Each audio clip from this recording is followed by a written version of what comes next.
नमस्कार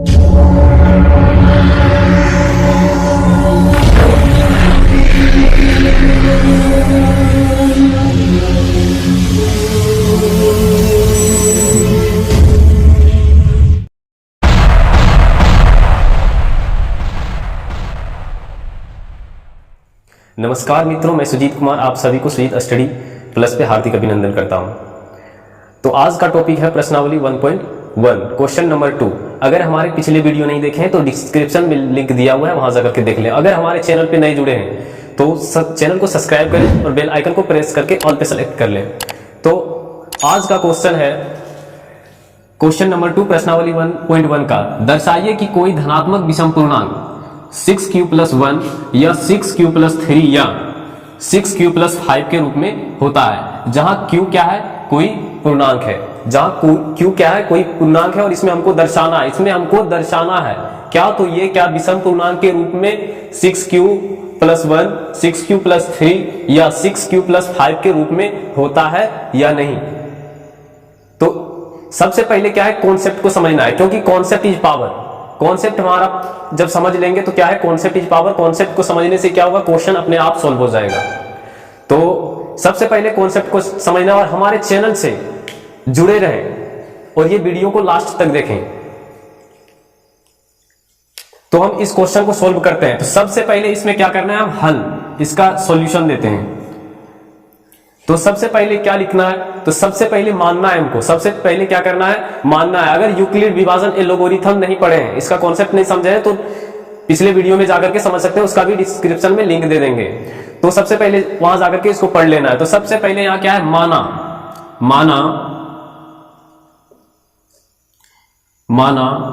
ए कोई धनात्मक विषम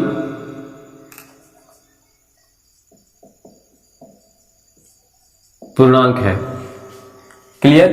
हमने यहां क्या माना कि a कोई धनात्मक विषम पूर्णांक है। अब नेक्स्ट स्टेप में क्या होगा, इसका भाजक। तो हम यहां लिखेंगे माना a कोई धनात्मक विषम पूर्णांक है जहां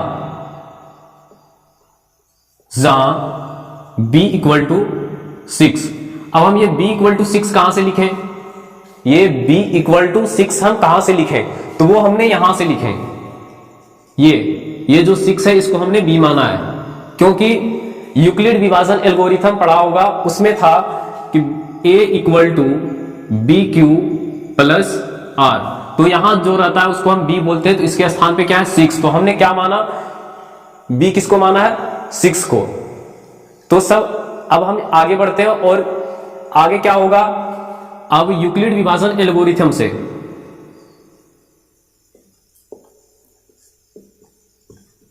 विभाजन एल्गोरिथम,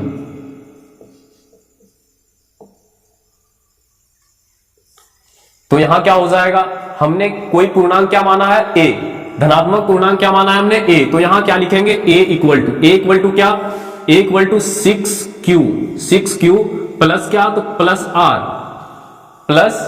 r।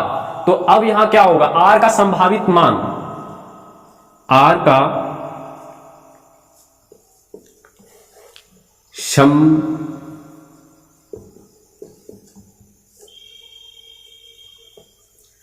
संभावित मान, r का संभावित मान क्या क्या हो सकता है, r का संभव मान क्या क्या हो सकता है, r का संभव मान क्या क्या हो सकता है। तो देखो, सबसे पहले हमने समझाया था कि जो b होता है वो हर समय क्या होता है, इसमें था कि जो r = क्या क्या हो सकता है, ये 0 से हर समय बड़ा रहता है और या तो 0 के बराबर रहता है, लेकिन b से हर समय छोटा रहता है। तो ये रिमाइंडर क्या होगा, हर समय b से छोटा रहेगा। तो b हमने क्या माना, 6 माना है, तो रिमाइंडर भी क्या होगा इसका, 0 1 2 3 4 5 6 नहीं हो सकता, क्योंकि रिमाइंडर हर समय b से छोटा होता है। तो ये b है 6, तो b से हर समय छोटा होता है, b से हर समय छोटा रिमाइंडर होता है, या 0 से बड़ा या 0 के बराबर होता है। तो ये याद रखना, ये संभावित जो मान होगा, r का जो संभावित मान होगा वो क्या होगा, 1 से लेकर के 5 तक होगा, इससे आगे नहीं हो सकता है। अब हम इसको जब हम मान इसका बिठाएंगे, सबसे पहले 0 है तो 0 के लिए जब हम इसका मान रखेंगे, सबसे पहले 0 के लिए इसका मान रखेंगे, मान लो a इक्वल टू हम 0 रख रहे हैं, r रिमाइंडर बराबर हम 0 रख रहे हैं, रिमाइंडर के जगह पे 0 रख रहे हैं, तो a इक्वल टू क्या हो जाएगा 6q प्लस r की जगह हम क्या रख रहे हैं 0, तो ये हमने 0 रखा। फिर दूसरा स्टेप में बढ़ते हैं, a इक्वल टू क्या हो जाएगा 6q प्लस ये क्या है हमने 0 रखा, तो फिर अगला स्टेप में क्या 1 रखेंगे, तो ये 1 रखा। फिर अगला स्टेप में 2 को रखेंगे, a equal to 6q plus 2। फिर अगला स्टेप में 3 को रखेंगे, a equal to 6q plus 3। फिर अगला स्टेप में 4 को रखेंगे, a equal to 6q plus 4। फिर अगला स्टेप में a equal to 6q plus 5 को रखेंगे। तो ये इसका संभावित मान है, संभव मान है, r का संभव मान है, जो हम 0 1 2 3 4 5 रख सकते हैं।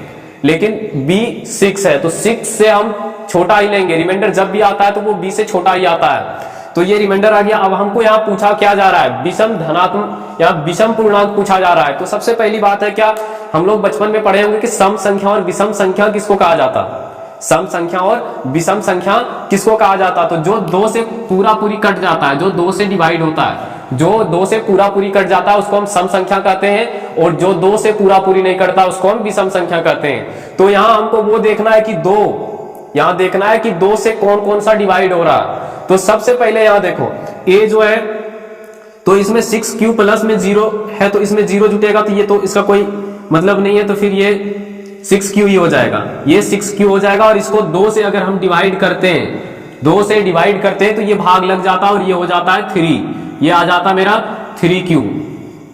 अब देखो इसमें नेक्स्ट स्टेप में बढ़ते हैं, तो नेक्स्ट स्टेप में क्या है 6q प्लस 1, 6q प्लस 1। अब इसमें देखो हम कॉमन नहीं ले सकते, इसको 2 से डिवाइड भी नहीं कर सकते। क्यों नहीं कर सकते, क्योंकि यहाँ 6q प्लस 1 है और इसको हम 2 से डिवाइड नहीं कर सकते क्योंकि ये कटेगा भी नहीं। अगला क्या है, अगला है 6q प्लस 2, 6q प्लस 2। तो इसमें 6q प्लस 2 में हम क्या कर सकते हैं, कॉमन ले सकते हैं, ये रहा 6q प्लस 2। इसमें हम क्या कर सकते हैं, नेक्स्ट स्टेप में 3 को कॉमन ले 2 को कॉमन ले सकते हैं, 2 को कॉमन लेंगे तो यहाँ क्या बचेगा 3q और प्लस का 2, और इसको 2 से डिवाइड करेंगे, ये 2 से ये 2 कट जाएगा, तो ये डिवाइड हो जाता है। अब क्या है a equal to 6q plus 3, a equal to 6q plus 3। तो ये इसमें क्या है, ये भी डिवाइड नहीं होगा। क्यों नहीं होगा, क्योंकि इसमें से हम 3 को अगर कॉमन लेते हैं तो यहाँ क्या बचता है 2q प्लस 1 बचता है, और 2 से जब डिवाइड करेंगे ये 2 से डिवाइड नहीं होगा। अब नेक्स्ट स्टेप क्या है, नेक्स्ट है a equal to 6q plus 4। तो इसमें हम 2 से इसको डिवाइड कर सकते हैं, कैसे, तो इसमें कॉमन लेंगे 2 को, तो अंदर क्या बचेगा 3q प्लस 2, और इसको जब 2 से डिवाइड करेंगे तो ये 2 से 2 कट जाएगा, मतलब ये भी 2 से डिवाइड हो रहा। और लास्ट में a equal to 6q plus 5। तो ये क्या है, इसको भी डिवाइड नहीं कर सकते, इसमें भी हम कॉमन नहीं ले सकते, इसमें भी कॉमन नहीं ले सकते, ये भी डिवाइड नहीं होगा। तो सबसे पहले देखना है कि 2 से कौन कौन सा डिवाइड हुआ, 2 से कौन कौन सा भाग लगा। तो सबसे पहले देखो एक ये लगा, और दूसरा में ये लगा है, और तीसरा में ये। तो हम क्या है कि सम किसको बोलते हैं, जो 2 से डिवाइड होता है, जो 2 से डिवाइड होता है, और जो 2 से डिवाइड नहीं होता है उसको विषम बोलते हैं। तो यहां देखो 2 से कौन कौन सा डिवाइड नहीं हुआ है, तो सबसे पहले एक ये नहीं हुआ है, और दूसरा नेक्स्ट स्टेप में कौन सा नहीं हुआ है, तो ये भी 2 से डिवाइड नहीं हुआ है, और तीसरा में ये भी 2 से डिवाइड नहीं हुआ है। मतलब हम कह सकते हैं कि जो 2 से जो जिसमें 2 का गुणनखंड मौजूद है तो वो क्या है सम संख्या, और जो 2 से 2 मौजूद नहीं है तो वो भी सम संख्या है। ये सब में क्या है कि 2 मौजूद है, इसमें भी 2 है, इसमें भी 2 है, और इसमें भी है, ये कट गया, और जिसमें नहीं है वो नहीं कटा।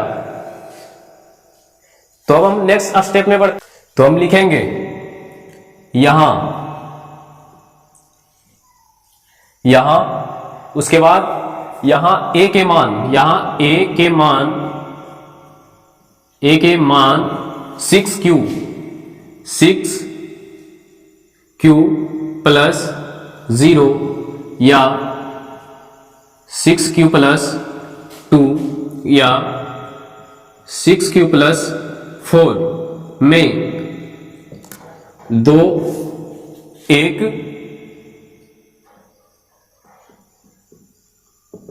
गुणनखंड है, इसमें क्या है, 2 एक गुणनखंड है, जबकि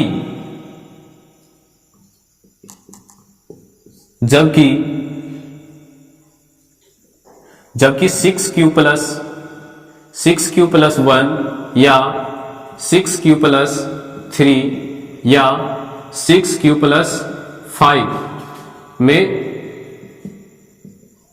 गुणनखंड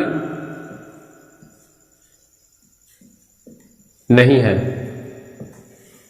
जब क्या है कि जब गुणनखंड नहीं होता, जब दो गुणनखंड नहीं रहता तो उसको हम विषम संख्या बोलते हैं। तो इसमें तो 2 गुणनखंड है नहीं, तो इसको हम क्या बोलेंगे, विषम पूर्णांक, विषम पूर्णांक। और लिखेंगे अतः